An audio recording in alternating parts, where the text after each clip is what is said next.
Un saludo para todos y bienvenidos a un nuevo Dominguero, el programa semanal de Vida Coherente, Sociedad Civil. No sé realmente si estoy transmitiendo. Sí, estoy. Aquí apareció Sonia, así que significa que estamos al aire. Jesús, tanto tiempo que no nos veíamos. Un placer verte, pensé que te habías perdido. Bueno, el título, el programa que tenemos para hoy es un tema que yo lo he tratado muchas veces y que es demasiado largo, tiene muchas implicaciones. Se titula El ego límbico, así que si no lo termino hoy, pues lo terminaré el próximo dominguero. No en el programa de jueves, porque el programa de jueves ya tenemos planes. Vamos a entrevistar a una escritora española y entonces el jueves no va a poder ser, pero bueno, lo terminaremos el domingo que viene. Resulta que primero quiero decirles que ustedes saben que nosotros de la ciencia oficial tomamos algunos datos que nos sirven, como hace todo el mundo. Tomamos alguna información, la cual realmente agradecemos porque sabemos que esas informaciones que utilizamos están bien investigadas, están bien hechas, y esas investigaciones explican cosas que de otra manera no podríamos saber. Ahora, como en todos lados, cuando ya sea un científico, un filósofo, un orador, conferencista, lo que sea, cuando empiezan con ocurrencias, con inventos, con con cosas sacadas de abajo de la manga que no tienen fundamento, las denunciamos. Yo me siento llamado a denunciar realmente. Uno de los llamados que yo siento en esta vida, una parte de mi misión de vida, es justamente esa, denunciar eh, todo lo que sea información basura o desinformación, como la quieran llamar. Este neurocientífico Francisco Rubia Vila, sinceramente tengo que decir que le agradezco muchas cosas eh, y estoy seguro que de las informaciones que tomé prestadas de él son correctas, pero ahora sacó un nuevo libro que se llama El cerebro espiritual, que es un desastre, pero es un desastre con todas las letras. Y hace afirmaciones allí, bueno, que no son válidas directamente. No solamente repite lo mismo y no agrega nada a todo lo que ya había hecho, sino que hace afirmaciones que no son válidas. Así que, tanto como le agradezco una, me siento en la obligación, por supuesto, de dejar en claro esas afirmaciones o esas ocurrencias que no considero válidas. El doctor Francisco Rubia, que es muy serio en su trabajo, decía, fue el que afirmó dos cosas que para nosotros o para Vida Coherente son centrales. Primero, que eso que le llamamos ego no existe, o sea, no tiene ningún lugar en el cerebro, que es una construcción ilusoria de todo el cerebro. Y lo otro es que desde el cerebro y esto no es mérito de él, esto es una cosa que se viene estudiando de los años 80, desde Benjamin Libet, muchísimo antes que él, que desde el cerebro no somos libres. O sea, las decisiones cerebrales no son decisiones libres. Ahora, este hombre se dedica a negar una cosa que para todos nosotros es obvia, y es la existencia de la conciencia como entidad, el alma. Pero no la puede negar así nomás. Él simplemente pone un argumento ocurrente, muy ocurrente, luego hace una sopa filosófica con autores del siglo XVII, del siglo XIX, del siglo XX, del siglo XXI. Pues es una sopa imposible de comer, de tragar y mucho menos de digerir. Yo no sé si este hombre cree que sabe filosofía, pero para el que tuvo que enseñar filosofía 25 años como yo a nivel universitario, eso que hace con la filosofía es insufrible. Entonces vengo a denunciar eso primero y después vengo a presentarles a alguien que realmente me impactó con su experiencia, con sus escritos, y alguien con una persona con la cual vamos a trabajar en serio en estos temas.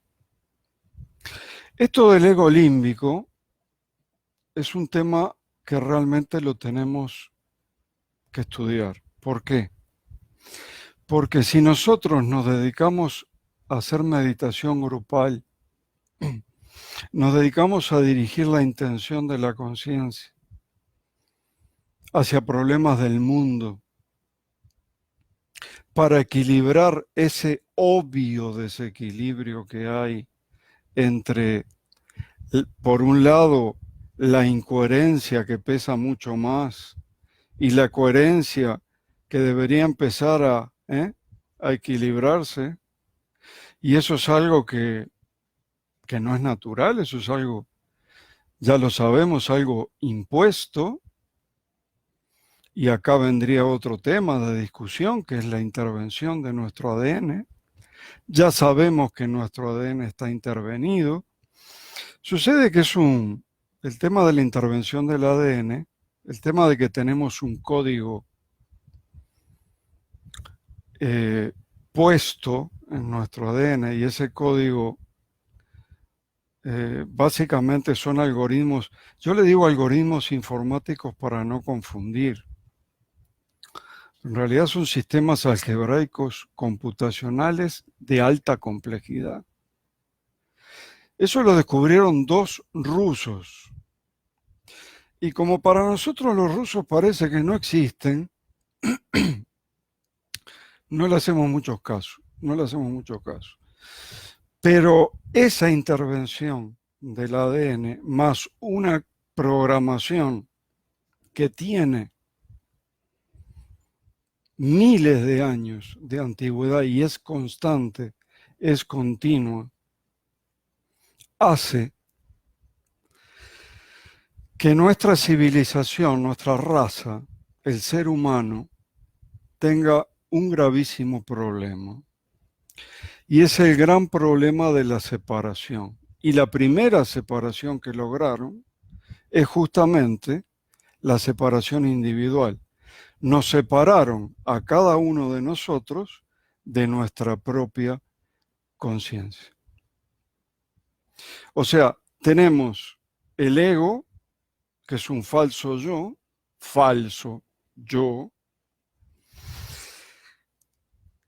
y de ahí nos movemos y con eso nos manejamos y con eso vivimos, y después tenemos la conciencia o alma, que se le decía antes, que es nuestro verdadero yo, pero estamos como separados.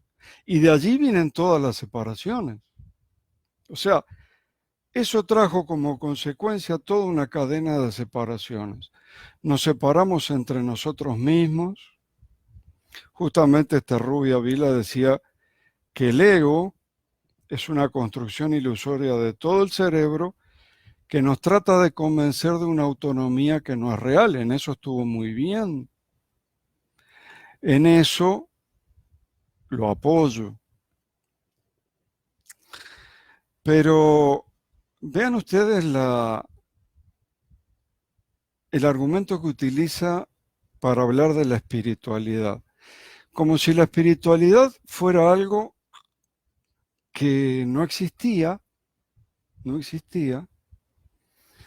y un buen día el hombre primitivo, buscando comida, se encontró con unos hongos, con unas plantas, ingirió esas plantas, se sintió muy contento, muy feliz, la realidad se le transformó, entró en un estado alterado de conciencia y así nació la espiritualidad.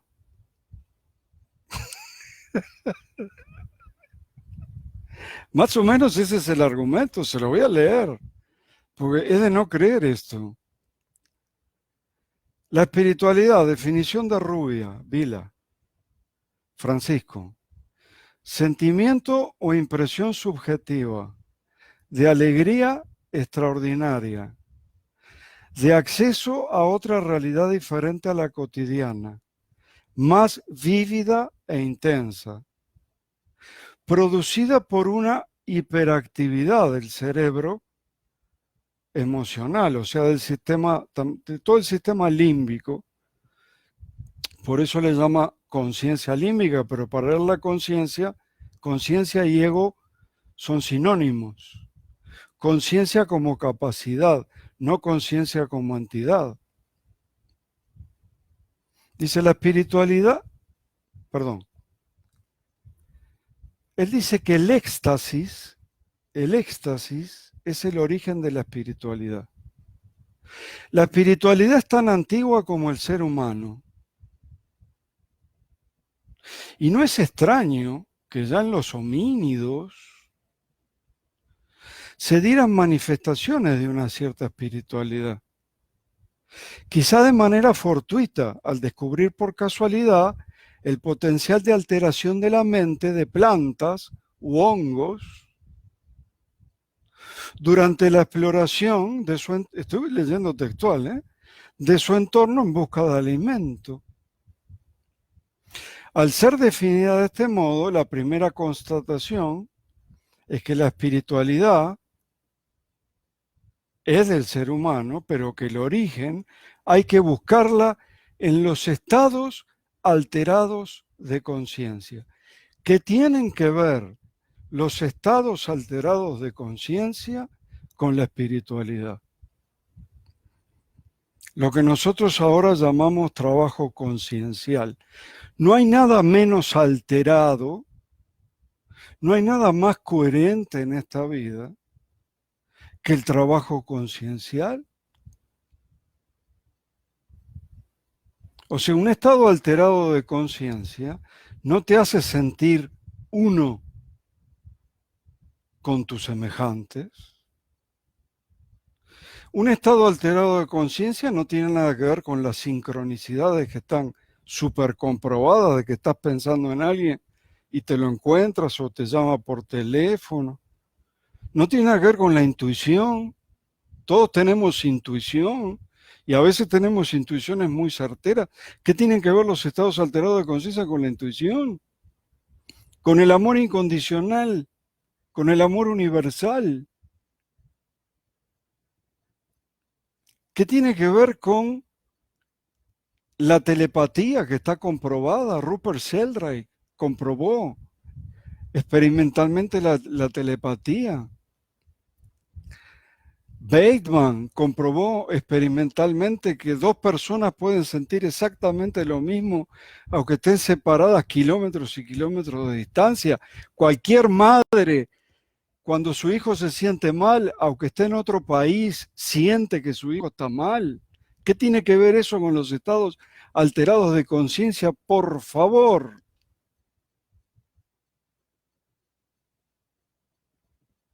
Entonces, estoy resumiendo porque esto es larguísimo y creo que lo voy a decir todo ahora.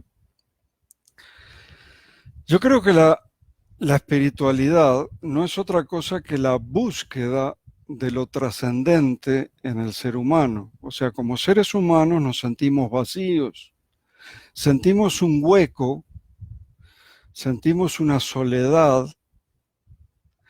sentimos algo que está vacío y que nada ni nadie lo puede llenar. Y ese es el origen de la búsqueda de la espiritualidad del hombre. Pero ¿por qué sentimos ese vacío? ¿Por qué sentimos ese hueco que nada ni nadie nos puede llenar? Porque estamos separados, porque en un momento de la prehistoria nuestro ADN fue alterado, porque todas las programaciones posteriores de los dueños de este mundo, lo único que hacen es separarnos. O sea, a este hombre no le parece raro que no seamos libres. ¿Acepta esa no libertad como algo natural? Eso de que no somos libres del cerebro, es parte de la separación. Nos separaron de nuestra libertad. Nos separaron de la verdadera realidad. Él mismo sabe, todos los neurocientíficos lo saben. Susana Martínez Conde te lo demuestra ahí frente a un auditorio con ejercicios cerebrales, te demuestra que lo que tú ves, escúchame bien lo que te digo, lo que tú ves no es lo que es. O sea, que nosotros no vemos la verdadera realidad. Lo que nosotros vemos es un modelo de realidad que puede ser manejada por este cerebro limitado. Porque la verdadera realidad no la puede manejar, no la puede gestionar el cerebro. La verdadera realidad tiene cosas como el infinito, como la no localidad, como la temporalidad, que el cerebro no maneja. Entonces nos separaron de la verdadera realidad. Nosotros vemos un modelo, vemos una maqueta de realidad. No se trata de que un tipo en la prehistoria se encontró con un hongo alucinógeno, le vino un éxtasis y ahí nació la espiritualidad. No, no, no.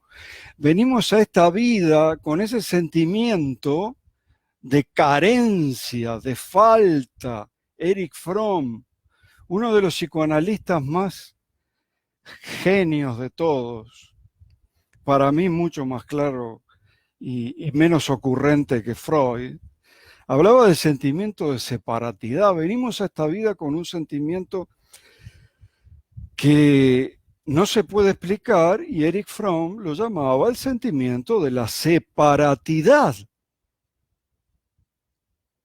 ¿Y cómo hacemos para llenar eso? Buscamos. Y ahí están los buscadores de la verdad y los buscadores de la espiritualidad. O lo que llamamos ahora hacer el trabajo conciencial. Pero ¿qué tiene que ver eso con el estado alterado de conciencia? ¿Qué tiene que ver eso con los éxtasis de las plantas enteógenas? Y después ese libro tiene toda una lista de plantas, no sé si para dar malas ideas a la juventud, pero tiene toda una lista de plantas que te hacen alucinar y que te hacen esto y que te hacen lo otro. Miren, no sé si es ponerles la sopa filosófica que hizo acá, porque realmente me produce náuseas. Náuseas me produce. Simplemente les voy a decir que cita a William James, que es un genio que estuvo entre el siglo XIX y el siglo XX. Es cierto, en 1904, William James publicó un artículo de revista que se llamó ¿Existe la conciencia? Entonces él dice que William James fue el primero en tomar a la conciencia humana como una función, no como una entidad. No, no. O sea, el análisis que estaba haciendo William James en ese momento era otra cosa. Era otra cosa. Estaba analizando justamente la función de la conciencia como proceso evolutivo. La estaba tratando como justamente una capacidad, porque sí, la conciencia tiene capacidades, obviamente, ¿no? La estaba tratando como una capacidad adaptativa. No estaba diciendo que no existe. O póngale que sí, pero William James es del siglo XIX. Estamos en pleno positivismo científico. El positivismo científico creía que la ciencia iba a solucionar todos los problemas del hombre, que íbamos a llegar al mundo perfecto y al mundo feliz, como la novela de Aldous Huxley, un mundo feliz. ¿Qué pasa si Comte se levantara de la tumba y volviera y viera el mundo feliz que creamos nosotros? Pues Comte decía eso. La ciencia finalmente va a llegar a arreglar todos los problemas de la sociedad y vamos a vivir en un mundo perfecto y feliz. Entonces William James viene de esa escuela, ¿no? O sea, no es raro que hable de la conciencia como una capacidad o como una función. Después viene el epifenomenalismo. Al menos, por fin, nunca me había ocupado de buscar el epifenomenalismo, porque siempre me pareció una barbaridad, pero parece que un tal Charles Bonnet lo propuso, y lo único que dice el epifenomenalismo es que la evolución llegó a un punto tal que la actividad neuronal fue tan grande que como epifenómeno dio a la conciencia como capacidad. Otra vez la conciencia como capacidad. Vuelvo a repetir, ¿y la telepatía? ¿Y los placebos? ¿Cómo los explico así? Eso de que le doy una pastilla de nada a una persona, esa persona se cura. No somos un mecanismo. No somos materia y mecanismos, nada más. ¿Cómo es eso de que la gente por sugestión se enferma o se muere? No somos procesos bioquímicos, no somos mecanismos, no somos solo materia. Todo eso no se explica desde el punto de vista cerebral y mucho menos desde el punto de vista neurofisiológico. No se explica. Hay cosas que no tienen explicación desde el punto de vista de la ciencia del cerebro. De paso, los neurocientíficos estudian solo el cerebro y tenemos otros centros neuronales, es como si no les importara, se saltan todo el asunto de la importancia del corazón. Pero bueno, eso es otro tema, eso es otro tema.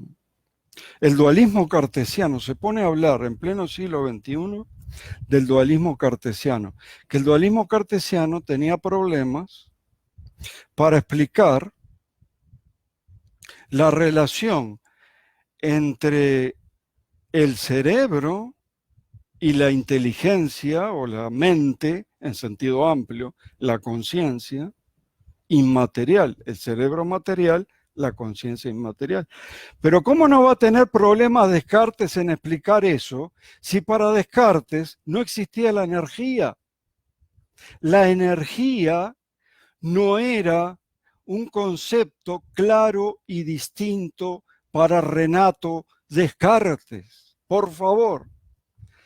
Para hablar de energía tenemos que ir muchos años después, con Leibniz, recién. Y sin energía, ¿cómo voy a explicar eso? No lo puedo explicar.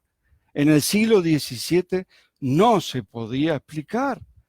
porque todo el énfasis acá está en la energía. Además no fue Descartes, fue todo el siglo XVII que trató 100 años de filosofía tratando el mismo problema que se llama el problema de la comunicación entre sustancias. La sustancia es tensa, la materia, y la sustancia pensante, la res cogita. No fue solamente Descartes, fue todo el siglo XVII. Y después, atrevidamente se pone a hablar ni más ni menos que de Stuart Hameroff y de Roger Penrose. Ni más ni menos. Y ahí lo que hace es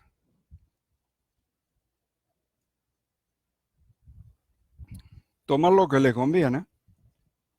Entonces dice, otra teoría es la sostenida por Hameroff y Penrose, que supone que los microtúbulos de las neuronas están designados para permitirle la coherencia cuántica y las conexiones cuánticas, energéticas, no directas, en todo el cerebro. Sí, la energía de los microtúbulos de las neuronas tienen esa capacidad de darle coherencia a conexiones que no son directas en el cerebro. O sea, hay neuronas que actúan sobre otras neuronas y no hay ninguna dendrita, ningún axón que las conecte. ¿Sí? Eso es cierto. Pero eso no es lo que decía Hameroff. Para nada. Lo que decía Hameroff, definidamente, es que los microtúbulos del citoesqueleto neuronal son el asiento de la conciencia en esta dimensión, y que la conciencia está hecha de la misma tela del universo, y que cuando la persona muere, esa conciencia sale, se junta esa información porque se conoce, y la persona vive como un alma. O sea, la conciencia, el alma, no depende ni del cerebro ni depende del cuerpo. Nosotros no tenemos una conciencia, no tenemos un alma, somos un alma, somos una conciencia que está viviendo una experiencia en tercera dimensión, que está viviendo una experiencia en esta realidad. Entonces, no hay manera, y mucho menos citando así al azar prácticamente. Una de las cosas que no dice es que la hipótesis Hameroff-Penrose fue ya empíricamente probada. En un laboratorio de Japón, Anirban Banjopayai comprobó, en laboratorio reprodujo el funcionamiento de los microtúbulos del esqueleto neuronal. Y la energía que midió allí es exactamente la energía que había calculado Roger Penrose. O sea que ahora tenemos la prueba empírica de que precisamente la conciencia tiene su asiento en los microtúbulos, pero es cuántica, es no local. Está en todos los lugares a la vez. Está en todos los lugares que uno quiera, no está en un solo lugar. Eso sería el asiento de la conciencia. Y acá la última que les voy a leer de él porque ya es demasiado. Dice, cuerpo y cerebro son observables por terceros. Cuerpo y cerebro son observables por terceros. Pero la mente, la conciencia, solo es accesible para el que la posee, inobservable. Y ahora me pregunto yo, ¿y la fotografía de Konstantin Korotov? ¿Qué hacemos con eso? Konstantin Korotov logró fotografiar al alma saliendo de 19 cuerpos fallecidos, paso por paso. ¿Qué hacemos con eso? ¿Lo tiramos? ¿Tiramos todo el trabajo de Konstantin Korotov? ¿Qué hacemos con la telepatía de Rupert Sheldrake? ¿La tiramos? ¿Qué hacemos con eso de que podemos sentirnos uno con todos? ¿Qué hacemos con el amor incondicional? ¿Qué hacemos con todo eso? Entonces, mire, sinceramente, algún día me gustaría hablar con este hombre, de filosofía en especial. Y le agradezco por su trabajo, muy serio en algunos aspectos, pero estas afirmaciones son ocurrencias y las ocurrencias hay que denunciarlas porque no pueden jugar con nosotros como si fuéramos tontitos, no sé cómo decirles. No pueden jugar de esa manera como nosotros, también pensamos aquí. Total, ¿qué sabe la gente? Decía un cómico argentino. Decía, ¿qué sabe la gente? Entonces, se manda un libro, lo vende, gana dinero con ocurrencias. La espiritualidad nació de plantas que se encontró el hombre primitivo y en ese éxtasis nació la espiritualidad. Felicidades, Francisco Rubio Avila, un desastre, realmente un desastre. Bueno, quiero decirles que cuando empecé a hablar del alma humana, o como le llamamos nosotros, la conciencia, circunscrita conciencia con C, porque es entidad, conciencia con SC cuando estamos hablando de capacidades de la conciencia. Bueno, anduve por muchos lugares, recuerdo en los orígenes a Raymond Moody, con un libro que se llamó Vida después de la vida. Eso es la prehistoria de este tema, pero yo quisiera saber, o quisiera entender, o tengo gran curiosidad por saber cómo explica la neurociencia, porque este neurocientífico no es el único, hay muchos. Entonces, ¿cómo explica la neurociencia las experiencias cercanas a la muerte? Cuando el cerebro está apagado, directamente apagado, la gráfica del electroencefalograma está chata, está apagada. ¿Cómo explica las experiencias cercanas a la muerte? Bueno, Moody fue la prehistoria, pero después empecé a estudiar casos, como el caso del doctor Peter Fenwick, un hombre de 83, 84 años que sigue con esto, tiene un instituto, sigue trabajando con esto, y todo esto empezó con una experiencia que tuvo en su trabajo de a una persona que estuvo 10 minutos muerta clínicamente, la resucitaron y esa persona describió con lujo de detalles todo el quirófano y todo lo que habían hecho con él. El único detalle que esa persona era no vidente, era un ciego. Siendo un ciego, sin ojos, ¿cómo hizo para describir todo? No, las personas que lo atendieron, describió el color de ojos, de pelo de la persona que lo atendieron, describió perfectamente el quirófano. Hubo casos famosos en todo el mundo, como el del doctor Lloyd Rudy, ahora fallecido, no hace mucho. Acá fueron 20 minutos. 20 minutos que la persona estuvo muerta. También tenía los ojos tapados por un problema en las córneas. y describió perfectamente todo lo que pasaba allí, describió perfectamente todo el quirófano y vio muchas cosas, vio a sus familiares, porque estamos diciendo que la conciencia como entidad es no local, está en muchos lugares a la vez. Y ahora, esta semana me vine a encontrar, no creo en la suerte, sí creo en que hay sincronicidades, me vine a encontrar con lo que para mí, sé que hay casos mayores, pero para mí es el caso más largo en tiempo de una experiencia cercana a la muerte.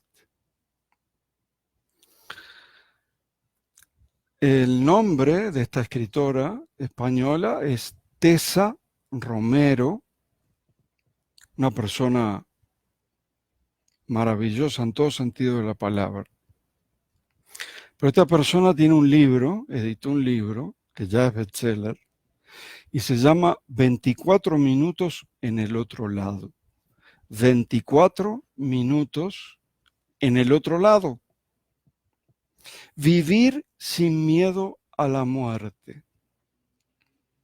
Bueno, a mí me sorprendió muchísimo encontrarme con ella y encontrarme con este libro. Primero, el hecho de que el cerebro esté 24 minutos sin oxígeno ya es un milagro en sí mismo. ¿Sí? Porque tantos minutos sin oxígeno debería quedar con problemas neuronales. Debería tener secuelas y no tuvo ninguna secuela. Aquí apareció Tessa. Hola Tessa, gracias a ti. Solamente los 24 minutos ya son como una especie de milagro. Porque Tessa Romero está perfectamente bien y no tuvo ninguna lesión cerebral. Y su cerebro quedó 24 minutos sin oxígeno. ¿Sí? Pero lo que a mí más me sorprende, y no leí todo el libro todavía, pero lo que pude leer del libro, lo que a mí más me sorprende, es que ella llega a conclusiones y llega a afirmaciones que nosotros tardamos años. Vida coherente no es una improvisación. Vida coherente tiene 20 años de investigación mínimo. Todas las afirmaciones que hacemos desde Vida Coherente están fundamentadas. Y todas las afirmaciones que vemos por allí no están fundamentadas, tenemos que decirlas porque no es justo. No es justo que uno fundamente todo lo que dice y que vengan otros con ocurrencias. Bueno, Tessa Romero llega a conclusiones y afirmaciones que nosotros llegamos luego de años, porque ninguno de nosotros, de los de Vida Coherente, tuvo una experiencia cercana a la muerte, luego de años de investigación y de estudio. Y no estoy hablando de que ella llega a esas conclusiones solo por su experiencia de 24 minutos. Llega a esas conclusiones por su experiencia de 24 minutos muerta, clínicamente muerta. Y por todo el aprendizaje posterior, porque ella dedicó su vida a esto. Es decir, ¿a qué dedicó su vida? Pues a ayudar justamente a las personas que están cerca de la muerte. Y le voy a leer algunos ejemplos. O están desesperados porque le dieron la noticia de que se van a morir y entonces están desesperados y no saben qué hacer y están enojados con la vida y enojados con... Ella se dedica a eso. O sea, sabe cuál es su misión. Y todos los que estuvieron en Vida Coherente también saben que una de las cosas más difíciles para nosotros es hacerles ver a las personas que todos venimos acá con una misión, que todos tenemos aquí una actividad para la cual venimos y que no vamos a ser felices hasta que encontremos realmente la actividad para la cual venimos. Siempre va a faltar algo, siempre volvemos a la separación, siempre volvemos al vacío, al hueco que no se puede llenar. Ahora voy a leer algunas cositas del libro de Tessa Romero. Ella dice, la experiencia de la muerte es casi idéntica a la del nacimiento. Es el inicio de otra existencia, el paso a un nuevo estado de conciencia, el principio de una vida nueva.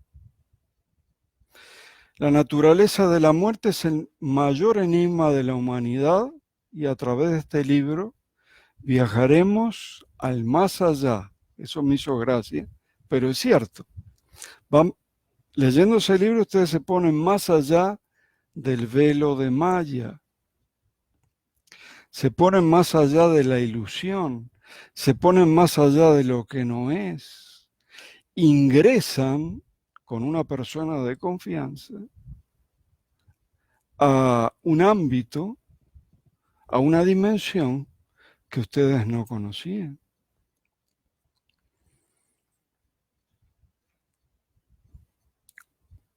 Viajaremos al más allá para descubrir que la muerte es un tránsito a otra existencia. Ahora viene su misión. Mi deseo es ayudar a las personas a no temer esta experiencia de la muerte, a saber que la muerte es el despertar una vida nueva. Ella tiene esa motivación, tiene esa misión. Todos tenemos una. Hay que descubrirla. Ya saben cuánto insistimos en eso. Me comprometí, dice ella, a transmitir confianza a los desesperados. Muy linda misión, realmente. Estos años, dice, de crecimiento personal y mis experiencias vitales me han enseñado que hacer realidad nuestros sueños es un deber y una responsabilidad moral. Es nuestra obligación ayudar a los demás a través de nuestro propósito en la vida, sea cual sea. Y acá hace una afirmación que algunos se van a reír porque tanto insisto yo con esto, cada uno conoce su misión en el fondo del corazón. Cada uno conoce su misión en el fondo del corazón. Y la mayoría me dice, yo no sé a qué vine a esta tierra, yo no lo sé. Y yo le digo, pregúntale a tu corazón. Tenemos meditaciones específicas para hacerle preguntas al corazón. El corazón lo sabe, literalmente el corazón, porque como sabemos, el corazón es el que está conectado a la fuente. Así le decimos, Tessa, le decimos la fuente, lo que sería la divinidad para ti, como le quieras llamar, nosotros decimos la fuente. De donde todo sale, a donde todo vuelve, pura energía e información consciente. La fuente es una persona. Así le decimos nosotros, la fuente. Y el Instituto de Matemáticas del Corazón descubrió que el corazón es el único órgano, lo que pasa es que la neurociencia no lo toma en cuenta, pero que el corazón es el único órgano que está directamente conectado con la conciencia absoluta, fuente, o como le queramos llamar. Últimamente hablamos del campo unificado.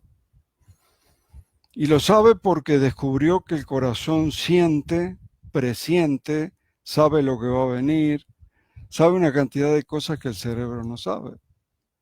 Le llamamos el director de la orquesta porque es chiquito, tiene muy poquitas neuronas, pero con esas poquitas neuronas le alcanza para decirle al cerebro que tiene que hacer y que no, y una cantidad de cosas. Incluso tiene ideas propias el corazón que no comparte con el cerebro y a veces no está de acuerdo con el cerebro. Escuchen esto. Como seres humanos creo que si nosotros sanamos, la tierra sanará. Todo nos une. Esto parece sacado de una nota de Vida Coherente. No, es del libro de Tessa Romero, 24 minutos en el otro lado. Todo nos une. Todos somos el universo. Todos somos uno. No, los años que nos llevó poder demostrar empíricamente que todos somos uno. Rapidito cuento, lo mayor que teníamos fue el proyecto de conciencia global que empezó en 1998 en la Universidad de Princeton con el doctor Roger Nelson. Bueno, eso es una buena prueba de que todos estamos conectados, pero conectados nada más. Que todos somos uno, sale ahora, irrefutable esto, de un experimento realizado por el extrañamente desaparecido doctor Jacobo Grinberg, mexicano. Este sí que demostró que realmente todos somos uno. No tenemos tiempo acá de explicar el experimento, pero es irrefutable. Pienso que debemos compartir el conocimiento. Yo también lo pienso. Y bueno, pienso que todos teníamos un plan al venir aquí, pero lo olvidamos. Y lo olvidamos porque, bueno, para venir aquí y tener una experiencia aquí tenemos que olvidar, eso sí. Pero se supone que después lo teníamos que recordar. Para mí, el recordar es como una responsabilidad. O sea, un poquito resumiendo todo esto, no dejes de buscar hasta que encuentres tu misión, hasta que encuentres la verdadera actividad a la cual viniste. Una vez que la encuentres, allí te vas a dar el lujo de ser feliz en esta frecuencia de realidad que lamentablemente ahora está desequilibrada, pero que somos muchos los que estamos dispuestos a ayudar, a poner todo de nosotros, a enviar al resto del mundo información coherente para primero, al menos, lograr un equilibrio y después, ¿por qué no? ¿Quién lo dice? Lograr una masa crítica que pueda generar la gran manifestación de la historia. No es nada imposible, es un tema que ustedes ya conocen, que me escucharon muchas veces. Y nos encontramos el jueves que viene, junto con Tessa Romero, la escritora española de Sevilla.